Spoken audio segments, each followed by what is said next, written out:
is here! The champ is here! The champ is here! The champ is here! The champ is here! The champ is here! The champ is here! The champ is here! The champ is here! The champ is here! The champ is here!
Good morning. It's Uncle Lou here. Yep, that's right. It's me, Uncle Lou, live on LouTube for you with a very special edition of the Your Season is Over video. It's Sunday. It's not during the season, though. But I said, you know what? Why not let's make a version of Your Season is Over about recruiting. Now, obviously, this does not mean these teams' season are over. There is no season. This is just pointing and laughing at some teams that, in Uncle Lou's opinion, crap the bed when it comes to recruiting in 2023. Now, look, you can find almost any team in the country that swung and missed on somebody. Very rarely does anybody sign every single player they go after. I mean, we all know that would be insane. But the teams that I'm highlighting today, I think, had particularly embarrassing signing days for one reason or another. And the list is longer. I mean, look, feel free to comment down below other teams that you feel like lost on National Signing Day. Basically is what this is, a list of losers when it comes to signing day. Now, a couple of these losers that I've picked out here had classes that were rated pretty high nationally, but there are still reasons where I feel like these were massive L's for these teams. So we're going to call this a Your Season is Over Sunday video. Clearly, this is no determination that these team seasons are over necessarily. I just figured it's Sunday. We've got something to point and laugh at. Let's do a Your Season is Over style video about recruiting. Let's start with these woozies right here. What call themselves Notre Dame. Where did I even have Notre Dame at? Did I have them around 12th or so? Let's see, 25 through 16, 15, 14, 13. I believe I had them about 12th. Y'all, shit, I probably done put it back in the wrong spot, but I think that's where I had it at. Obviously, and this goes without saying, I've got copious notes. Let's look at Notre Dame. Now, what's my issue with Notre Dame in this year's signing class? Well, a couple of things. How about zero, none, nada, not a single top 100 player? Not one. They signed some good players. Signed several 4-stars. Their blue chip ratio, which is what I see Notre Dame fans bragging about. The blue chip ratio is pretty high. You got some key 4-star players. It's not a terrible class. Doesn't mean you had a bad signing day class. I think you lost signing day though, and here's some reasons why. 0 top 100 players, 0 5-stars. You lost out. Everybody loses out on players. Notre Dame lost out on their 2 top targets. Notre Dame fans are going to come back and try to tell me those weren't their 2 top. Those were your 2 top targets. Your 2 highest rated players you were going after, the safety, Bowie or Bowen, whatever his name was, and Keon Keeley. These are people you thought you had at one time, and you did have them. Now you don't. They signed somewhere else. Notre Dame had the #1 recruiting class back in the summer. They wouldn't shut up about it. They were bragging nonstop. You see this a lot. Teams that have been upset about their team's recruiting in the past, they look up in June and they see their team has a top 5 class and they go absolutely nuts. They don't understand signing day is not till December. Rankings in June mean very little, and Notre Dame found that out. Now, like I said, overall, this was not a terrible class. It was 10th overall. But why were Notre Dame fans not the least bit bothered when Brian Kelly... I love talking about Brian Kelly when I talk about Notre Dame because it makes the Notre Dame man so damn mad. Why were Notre Dame fans not at all upset, for the most part, when Brian Kelly gave him one of these and packed his bags and moved to Baton Rouge down there at LSU? Brian Kelly can't recruit, woo. He can't recruit. Oh, yeah? Are you sure? Might want to check LSU's recruiting ranking this year. That's apples to oranges, though. How about apples to apples? Well, how was Brian Kelly doing at Notre Dame? Well, the last 2 classes before this one, Notre Dame had the 7th best class in the country and the 9th best class in the country. This year, 10. On average, Brian Kelly's classes rank out around 9. He recruited as high as 5th in the country. He recruited as low as 18th in the country, but the average comes out to about 9th. You've currently got a 10th ranked class. This isn't some sort of massive recruiting improvement, which is what Notre Dame man told us what was going to happen when they hired Marcus Freeman in place of Brian Kelly, who just, again, as a reminder, gave Notre Dame one of these and headed down south to the Corn Dogs, to LSU, where he won a division, played at a conference championship game, and then beat the hell out of Purdue.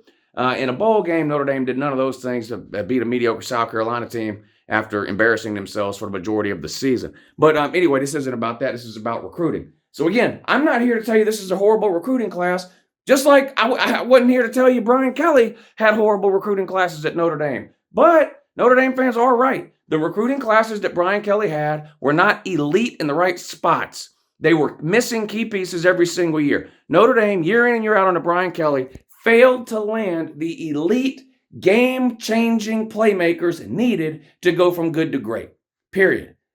Marcus Freeman is doing the exact same thing at Notre Dame. You can make that argument. When you swing and miss on your 2 best prospects, these are 2 guys that could have had immediate year-1 freshman impacts for Notre Dame in that safety, Bowie or whatever the hell, and Keon Keeley. You lost them both. You lost them both. Now, on the bright side, Notre Dame did sign, I think, 3 4-star wide receivers, and this is one of the areas where Notre Dame has struggled when it comes to recruiting in recent years. And again, I really don't care if Notre Dame fans want to argue with me. I heard everything you said when you lost Brian Kelly. Yeah, you guys had like 2 scholarship wide receivers or whatever. Well, you wouldn't shut up crying about your wide receiver room. So the wide receivers are decent recruits you bring in this year. They're 4 stars. Are they year 1 impact players? Probably not. Probably not, in my opinion. Now, again, this is a good class. Notre Dame on the Your Season is Over recruiting video because you lost your top 2 targets, 0 top 100 players in the country, 0 5 stars. You were ranked in the top 5 and number 1 for a period of time in the summer before falling off all the way down to number 9, and you lost the top 2 targets that you spent 6 months telling me and anyone else would listen that you were going to sign. On top of that, there is no discernible improvement in this recruiting class versus any recruiting class Brian Kelly ever had at Notre Dame. And according to you, Notre Dame man, that's why you don't care that Brian Kelly's gone and Marcus Freeman was going to take your recruiting to the next level. This is not the next level. This is the same level of recruiting you were at when you had Brian Kelly. Notre Dame, when it comes to recruiting for 2023, season is over. Who do we want to go to next? Here's an interesting one. What is good? I mean, now I think I know some of the reasons this is happening. And look, just as proof, this is no indication that I think being on this list today means you're a terrible team or your season is over. If you guys saw my top 25 yesterday, I've got Michigan ranked 2 in my way too early preseason top 25 poll post-National Signing Day edition. So it's not like I think Michigan's about to fall off the face of the earth and have some type of terrible team. But here's my question. Michigan has had 2 of the best years they've had in my lifetime, honestly, in the last 2 seasons. I know they won a natty back in the 90s, and that was a great year too. But outside of that, these last 2 years are honestly the best it has been for Michigan in a long, long time. Back-to-back wins over arch rival Ohio State. Back-to-back division titles. Back-to-back conference titles. Back-to-back playoff bursts.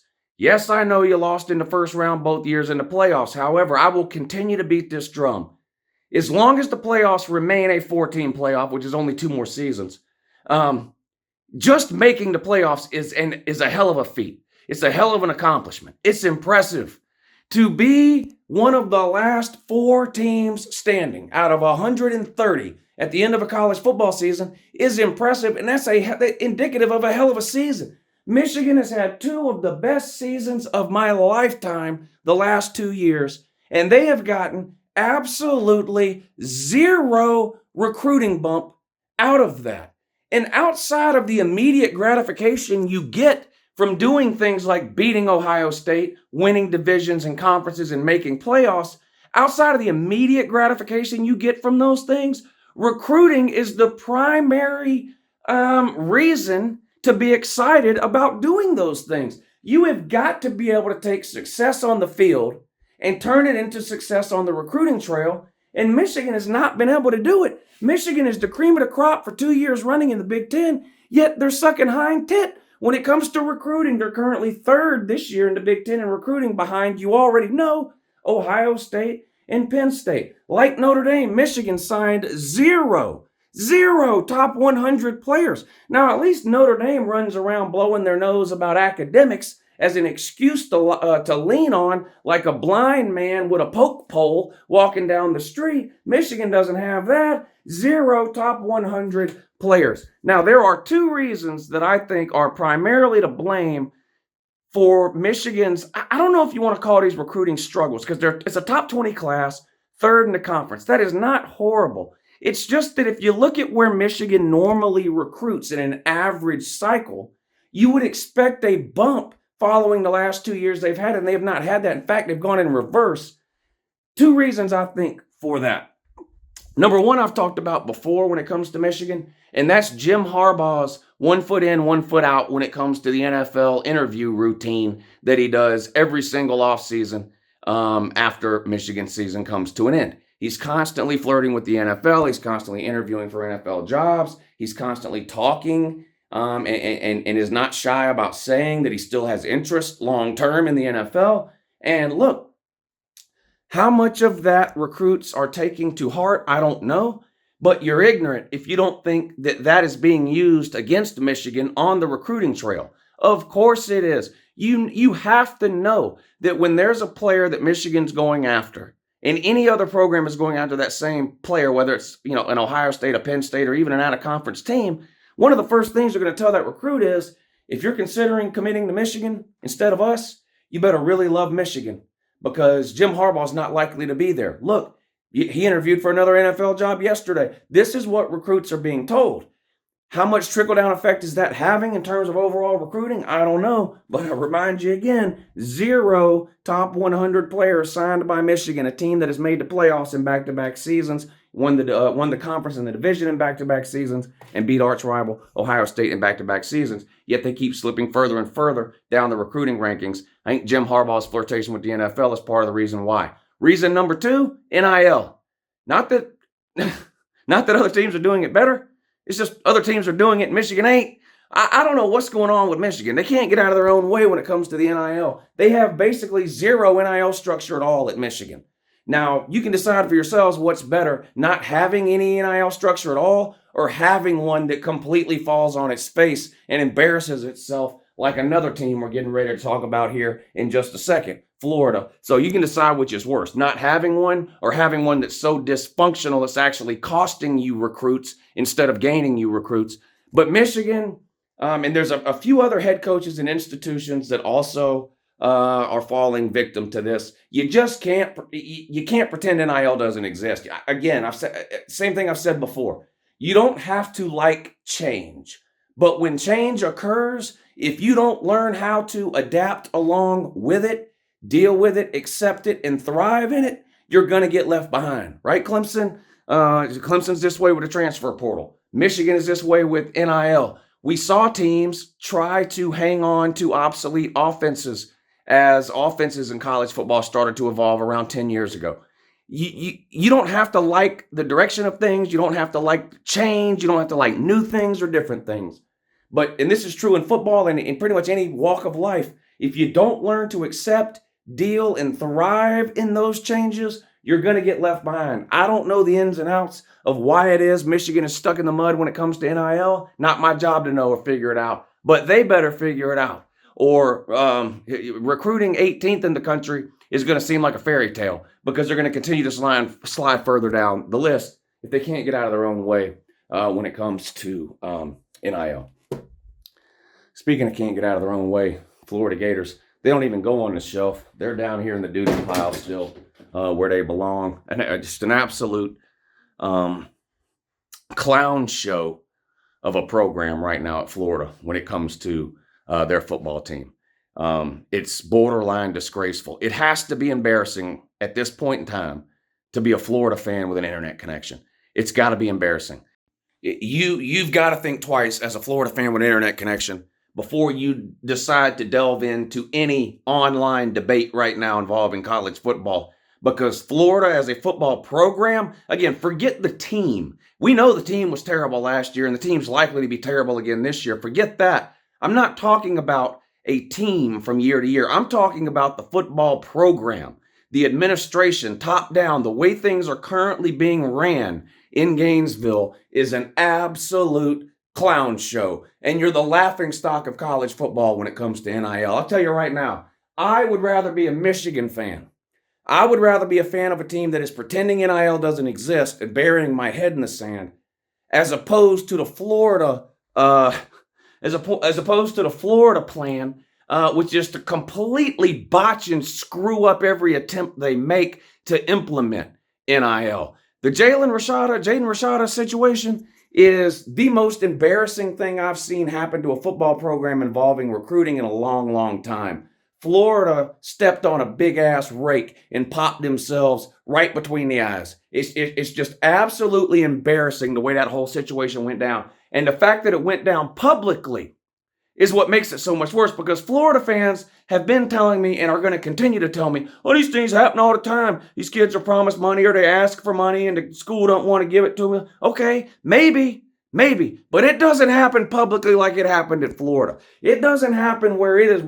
And now, and look, with $13 million, $1 million, $13, the amount of money is insignificant. It's the fact that Florida could not afford to pay it, whatever the amount of money was. And that is what happened. Florida didn't change their mind. The collective didn't change their mind. Billy Napier didn't change their mind. Jaden Rashada didn't change his mind.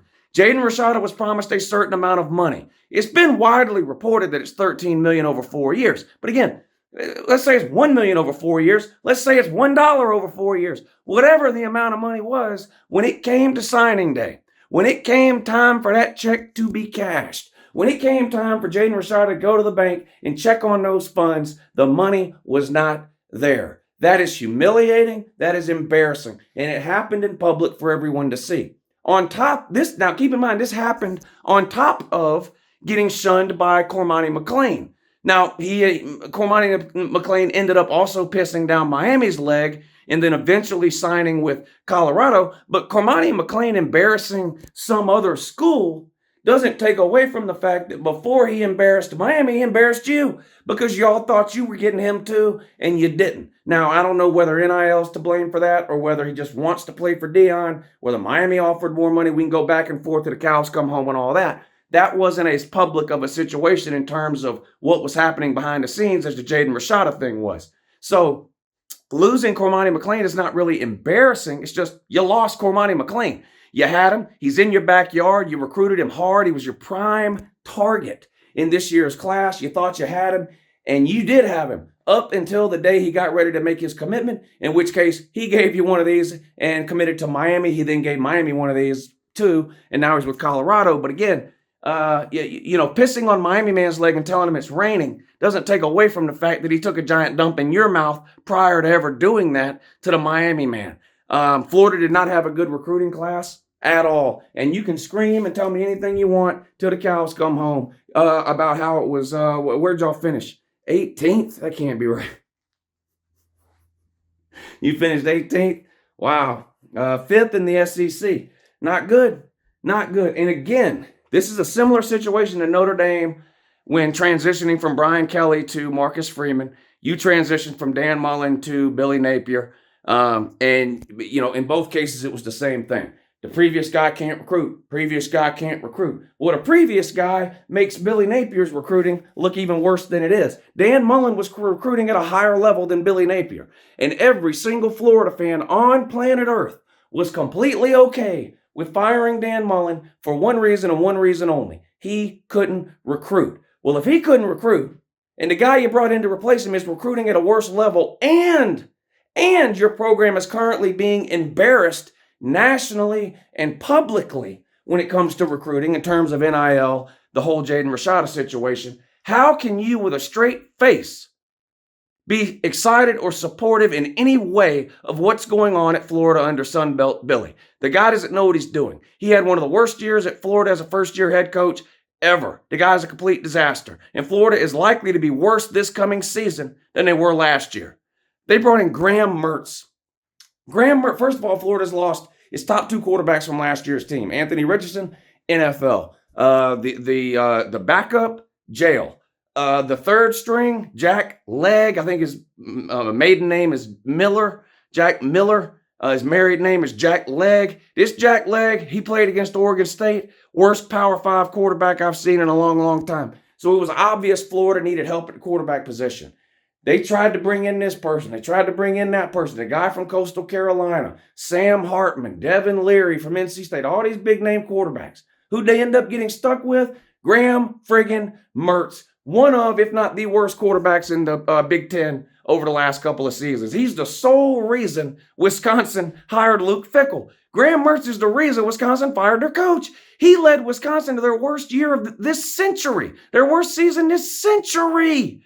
Graham Mertz is an absolute disaster. He's a turnover machine. He can't run around. He's not mobile at all. And Florida's offensive line is one of the worst in the SEC.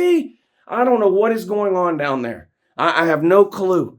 No idea. But Graham Mertz, good luck next season is all I can tell you. But Florida, when it comes to recruiting for 2023, your season is over. Sunbelt Billy, what a charlatan this guy is. Had to put these people on the list. And this is a very specific reason why they're going on this list. But it's a very important reason. If you have been following the career of Lincoln Riley, let's talk about Southern Cal's recruiting class 12th in the country, not a bad class. Second in the Pac-12 behind Oregon, not bad. You want to know what is bad? 8 of their top 12 players they signed. You know what I'm going to say. You probably knew. I don't even have to tell you. 8 of their top 12 players they signed. What side of the ball they play on? Offense. Offense. 8 of the top 12 players Southern Cal signed are offensive players. Their 2 highest rated players, offensive players. They signed 2 5-stars. That's pretty good.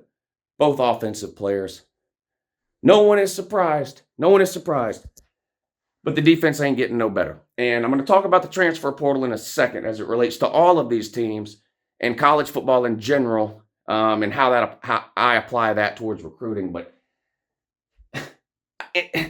I've talked about this till I'm blue in the face. What else can you say about Southern Cal, Lincoln Riley, Alex Grinch's defensive coordinator, and the product they're going to put on the field defensively? And then you look at their recruiting class and you go, well, surely they're going to go out and address these needs in recruiting. No.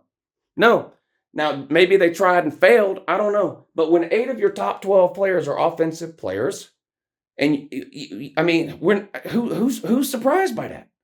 Who's surprised by that? Now, with Southern Cal in particular, but with the other teams and really all the teams, they're going to come back at me and say, well, yeah, but they're filling those gaps in with a transfer portal. No, they're not. No, they're just not. Now, I am a believer in the transfer portal. The transfer portal should be treated as free agency in the NFL. The transfer portal is to fill a gap or two from year to year. It is not a way to build a team.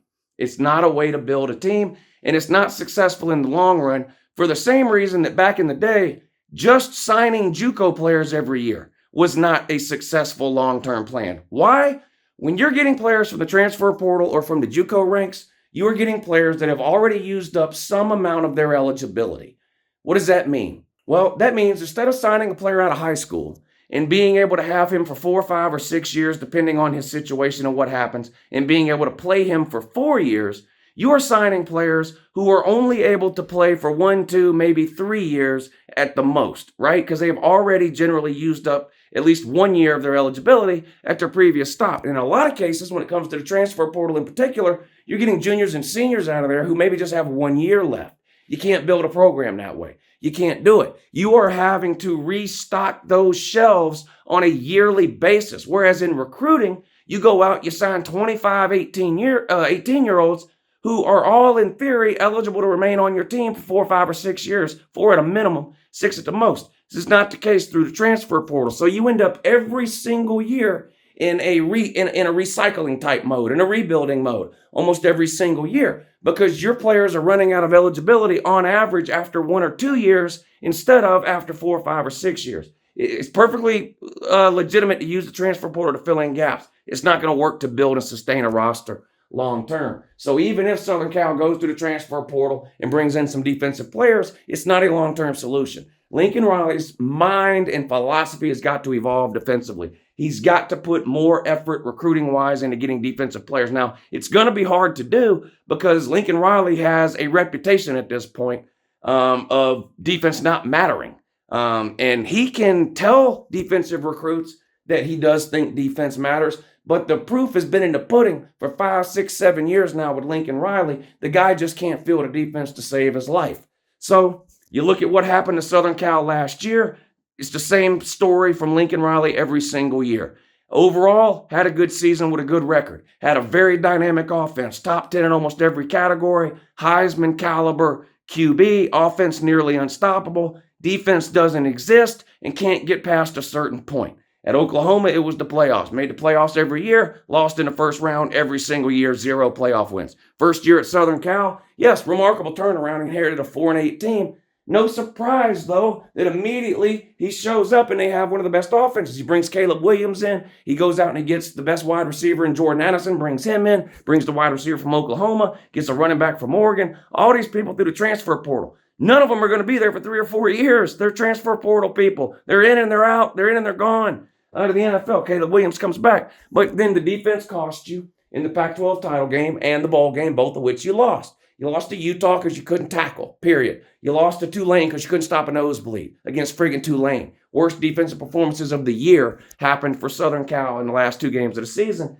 And until I'm proven wrong, and you should feel the same way, you can expect more of the same from Southern Cal and Lincoln Riley defense. And the recruiting class that they just signed seems to point in that direction. 8 of the top 12 players, offensive players. There you go. Your season is over. Signing day edition 2023. Let me know down below who else you think crapped the bed when it came to recruiting in 2023, and any teams that you think maybe exceeded expectations. You can let me know that too. Anyway, appreciate y'all watching. Have a good morning.